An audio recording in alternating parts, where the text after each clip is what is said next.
রাসূলের অবস্থা খুবই খারাপ, রাসূল ক্ষুধার কারণে কথা বলতে পারে না। তো স্ত্রী বলছে যে তোমার তো আবার গলা মোটা, গলা মোটা বোঝেন তো, গ্রাম অঞ্চলে বলে না, তুমি তো একজনকে আনতে বললে 10 জনকে ডেকে নিয়ে আসো। আমার কাছে অল্প একটু আটা আছে, ওই দিয়ে খামিরা বানাইলে যে রুটি হবে তা শুধু রসুলরে খাওয়ানো যাবে, আর কাউকে খাওয়ানো যাবে না। খবরদার তুমি যেন দল ধরে ডেকে নিয়ে আসে না, খালি রসুলকে নিয়ে আসবা। এরকম বলে দেয় না ঘরের স্ত্রীরা অনেক সময়, কথা বলে না। অনেক এলাকা আছে, আমাদের এলাকায় তো খাওয়ায় না, বক্তাদেরকে বিভিন্ন বাড়ির লোকজন খাওয়ায়। বিশেষ করে এলাকার নামটাই বলি, মানুষের কিছু ভালো গুণ আছে। গোপালগঞ্জ এলাকা মাদ্রাসায় ওয়াজে গেলে ওই বক্তাদেরকে এলাকার লোকজন তারা খাওয়ায়, মাদ্রাসার ছেলেদেরকে লজিং রাখে। এখানে লজিং আছে কিনা আমি জানি না। তো এখন বলছে তুমি শুধু রসুলকে ডাকবা। কাকে? অন্য কাউরে ডাকবা না, কারণ আটা কতটুকু, একদম অল্প আটা, অন্য লোক আসলে কিন্তু খাইতে দিতে পারবো না। বুখারী মুসলিম শরীফের হাদিস, বেশ লম্বা হাদিস। তো বলছে ঠিক আছে, তাহলে আমি রসুলকে ডেকে নিয়ে আসি। তো এর মধ্যে আবার স্ত্রী ডাকতেছে, শোনো, বুদ্ধিমান মহিলা হলে তো মারাত্মক বুদ্ধিমান হয়, আলহামদুলিল্লাহ। এরকম মহিলা ডুমুরিয়ার অধিকাংশ মহিলা এরকম বুদ্ধিমান, শাকুন্তি এলাকায় বেশি। তো ডাক দিয়ে বলছে, শোনো, জোরে বলবা না, আস্তে আস্তে রসুলের কানে যে বলবা, আমাকে বাড়ি অল্প আটা আসে, তা আমার স্ত্রী একটু রুটি বানাই আপনারা খাইতে দেবে। আমার স্ত্রী বলছে শুধু আপনি যাবেন আর কেউ না। আর স্ত্রীও বলে দেশে যদি আপনি একা যাইতে না চান তো একজনকে নিতে পারেন, 2 জন নিতে, এর বেশি নিতে পারবেন না। তো স্ত্রী আমার শিখাই দিয়েছে আসতে বলা। তো ঠিক স্ত্রী যেভাবে শিখাই দিয়েছে, জাবের রাদিয়াল্লাহু তাআলা আনহু যে নবীজির কানে কানে বলতে, হুজুর আসসালামু আলাইকুম, একটা কথা ছিল, অল্প একটুখান খাবার আসে, আপনি যদি যাইতেন আমাকে বাড়ি একজনকে নিয়ে যেতে পারেন, বেশি নিলে হবে না। তো হুজুর বলতেছে, এই খন্দকের ময়দানে তোমরা যারা ক্ষুধার্ত সাহাবী আছো, কাজ করতেছো, তোমরা সুসংবাদ গ্রহণ করো, জাবের তোমাদের খাবার দাওয়াত দেশে।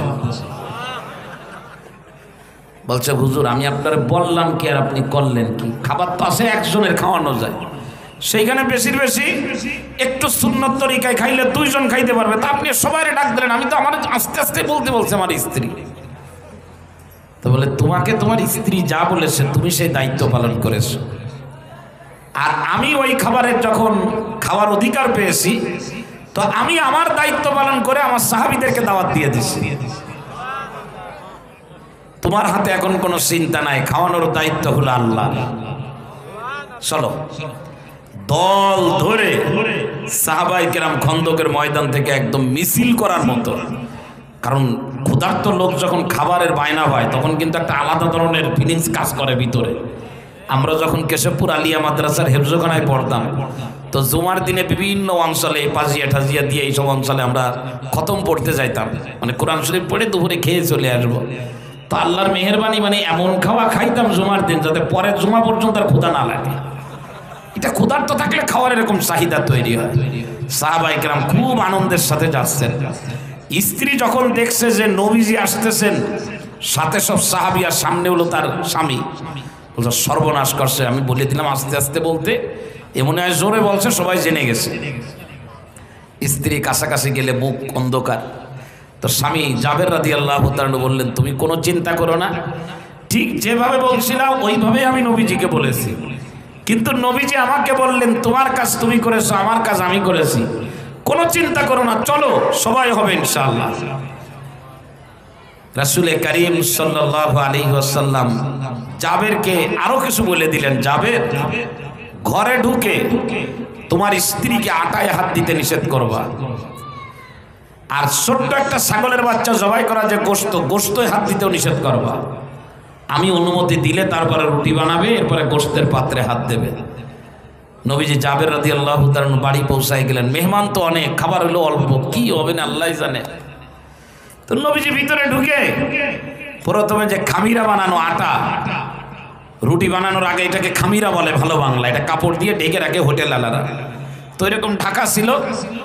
নবীজি নিজের মুখের ভিতরে আঙ্গুল ঢোকায় একটু লালা বের করে আটার মধ্যে লাগাই দিলেন, খামিরার ভিতরে দিয়ে ঢেকে রাখলেন। আর গোশতের যে পাত্র, ঢাকনা উঁচু করে একটু লালা ওইখানে লাগাই দিলেন। আর জাবেরকে বললেন তোমার স্ত্রী একা পারবে না, কিছু মহিলাদেরকে সহায়তা করার জন্য ডাকতে বলো, সবাই মিলে রুটি বানা।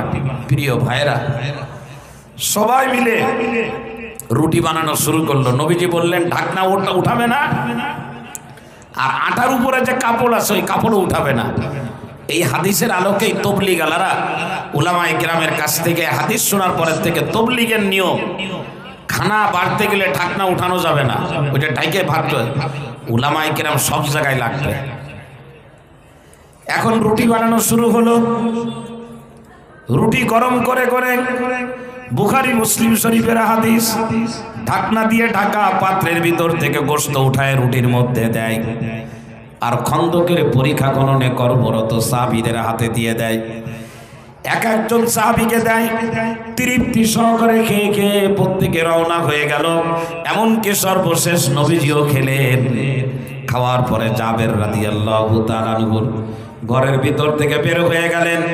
হযরতে জাবের রাদিয়াল্লাহু তাআলা আনহু বলেন, সবাই খেয়ে যখন বের হয়ে গেল, শতাধিক সাহাবায়ে কেরাম, এবার আমি আটা ঢেকে রাখছিলাম যে কাপড় দিয়ে, ওই কাপড়টা আমি উঁচু করলাম। আমি উঁচু করার পরে দেখি যে পরিমাণ আটা রাখছিলাম তার থেকে বেশি আটা এখনো রয়েছে।